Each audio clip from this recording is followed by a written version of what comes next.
Hi everyone, this is Aiteen. To those of you who are new to my channel, I'm an overseas Filipino worker, an accountant here in Grand Cayman, and I make videos about investments while I feature the beautiful places here in the island. So it's two in one.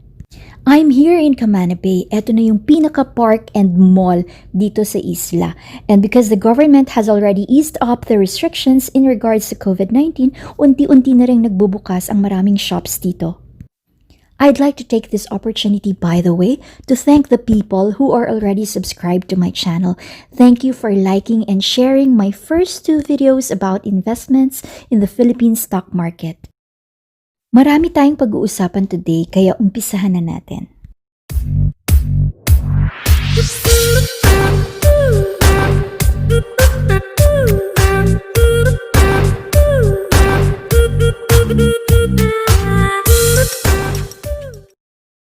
Disclaimer lang po, this is not a sponsored video. But as mentioned, in order for you to invest in the Philippine stock market, you need to open an account with a stockbroker. The good thing about my account with BPI is that it functions both as savings and investment account. Hindi naman natin pinupulot yung pera natin. So being an OFW or kahit ordinaryong empleyado ka sa Pilipinas or isang millennial nag-umpisa pa lang ng career, bawat sentimo na kinikita natin, pinaghihirapan natin. So here, whenever I have extra cash, I transfer it from my account here to my investment account in the Philippines. Kung wala pa akong bet or gustong stocks na bilhin, I can just retain the money and it will earn an interest same as savings account. Ang purpose ko nun, syempre, once na matransfer ko na yung pera sa Pilipinas or sa account ko sa Pilipinas, hindi ko na yun magagastos pa. Dahil sa COVID-19, the Cayman Islands were in lockdown for 2 months or so. So during this lockdown period, kumita ba ako sa investment ko sa Philippine stock market? Ang stock market ay hindi parang loto. Depende ang kikitain mo sa amount ng investment mo.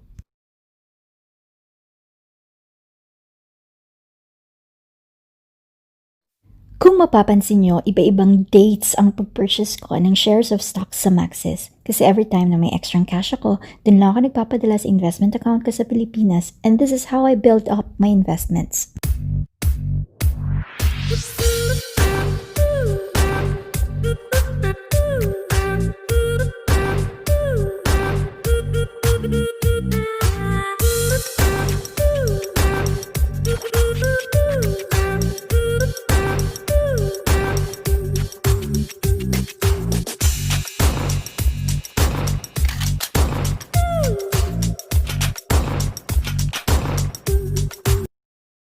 Aside sa kinita ko sa trading, nag-declare din ng cash dividends ang Maxis for holders as of March 31.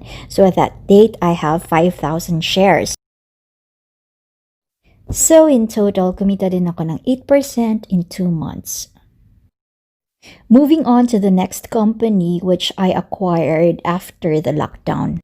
By the way, I'd like to dedicate this portion to one of my subscribers who requested for a shout out.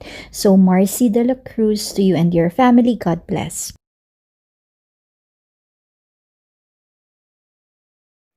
Mabilis lang ang turnover nito. In just 1 week, kumita ako ng 27.6%.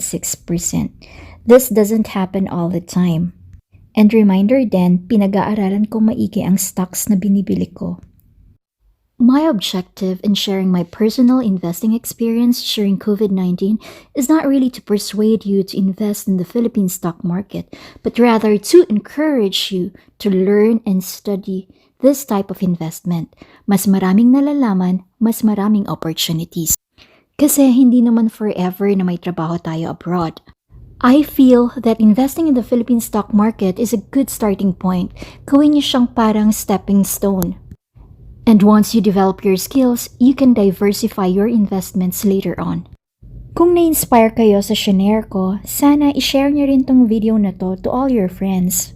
You can also leave your comments down below kung may mga questions kayo. In my last video, I discussed with you the concept of resistance and support price level, as well as to how the market volatility and trends affect your exit and entry point. Sa mga hindi nakapanood, just click on the link, please. Kung wala ka pang idea of which stocks to buy, I suggest that you create a watch list. Pwede kang pumili from the top gainers or from the most active top 10 stocks or companies. And since ang objective natin is to trade stocks or trading, importanteng i-consider ang trading volume. Like in this example, makikita nyo yung PTC. Although top 3 siya, pero halos wala namang nagtitrade. 20 lang, 20 shares lang. Kapag ganito kakonti yung volume, mahihirapan kayong i-dispose yung stocks na nabili nyo later on. Pipili ako ng 3 stocks from this list for the purpose of discussion. Siyempre, ang APVI, nakita nyo mataas rin yung volume niya and in terms of value in pesos. Puntahan natin yung company profile para malaman natin yung nature ng business. So, it's a real estate company, subsidiary ng Robinsons Land Corporation. Next, ang APX or Apex Mining Company and RRHI or Robinsons Retail Holdings Inc. So, na-check na natin ang trading volume and company profile. Next naman ay ang price range. Bakit importante ang price range? Dito kasi magdidepende yung pwede nating kitain eventually, yung maximum na pwede nating kitain. Sa APVI, 9.25 ang difference niya from previous day to June 30. 7.75 naman ang difference within the day. And 223 naman in 1 year. Ang laki, di ba? Ang last price niya is 27.75. So how are we going to analyze this? Say for example, you have 5,000 pesos available to invest. So pwede kang makabili up to 180 shares or 180 stocks. Nakita naman natin na tumaas ang presyo niya up to 240 in 1 year. Ang ibig sabihin, pwedeng kumita ang 5,000 pesos nyo ng up to 38,205. Pero bago kayo sobrang ma-excite, kailangan i-research nyo muna maigi yung company. Especially crisis tayo ngayon. Siyempre, kung i-compare nyo yung 1 year, wala namang COVID or pandemic noong 2019. Down ngayon ang real estate companies. So, hindi natin alam up to how long sila makaka-recover. So, dito masusubukan ang inyong risk tolerance. What if yung stock na to hindi na makarecover and imbes na tumaas, bumagsak pa siya lalo? Kaya mo bang mawala sa'yo yung 5,000 pesos na investment mo? May natutunan ba kayo? Please comment below. Subukan yung i-analyze itong APX and RRHI. Kagaya lang ng ginawa ko, hindi naman ganun kahirap, di ba? Again, disclaimer lang po, I am not an expert when it comes to stock market, but what I am sharing with you is my knowledge from the point of view of an accountant and my personal investing experience. Kaya sobrang ma-appreciate ko kapag may nag-comment na may natututunan kayo sa mga sinishare ko. In this video, sana ito ang mga natutunan nyo. How to create a watch list, especially kung wala pa kayong alam masyado tungkol sa mga stocks or companies na publicly listed. Second, yung trading volume. Dahil kung wala masyadong participants sa market, mahihirapan kayong i-dispose or ibenta yung stocks na nabili nyo. Third is yung price range for you to have an idea how much is the maximum amount you can gain or magkano rin yung pwedeng mawala sa inyo. Kaya importante that you research the company before you acquire stocks from them.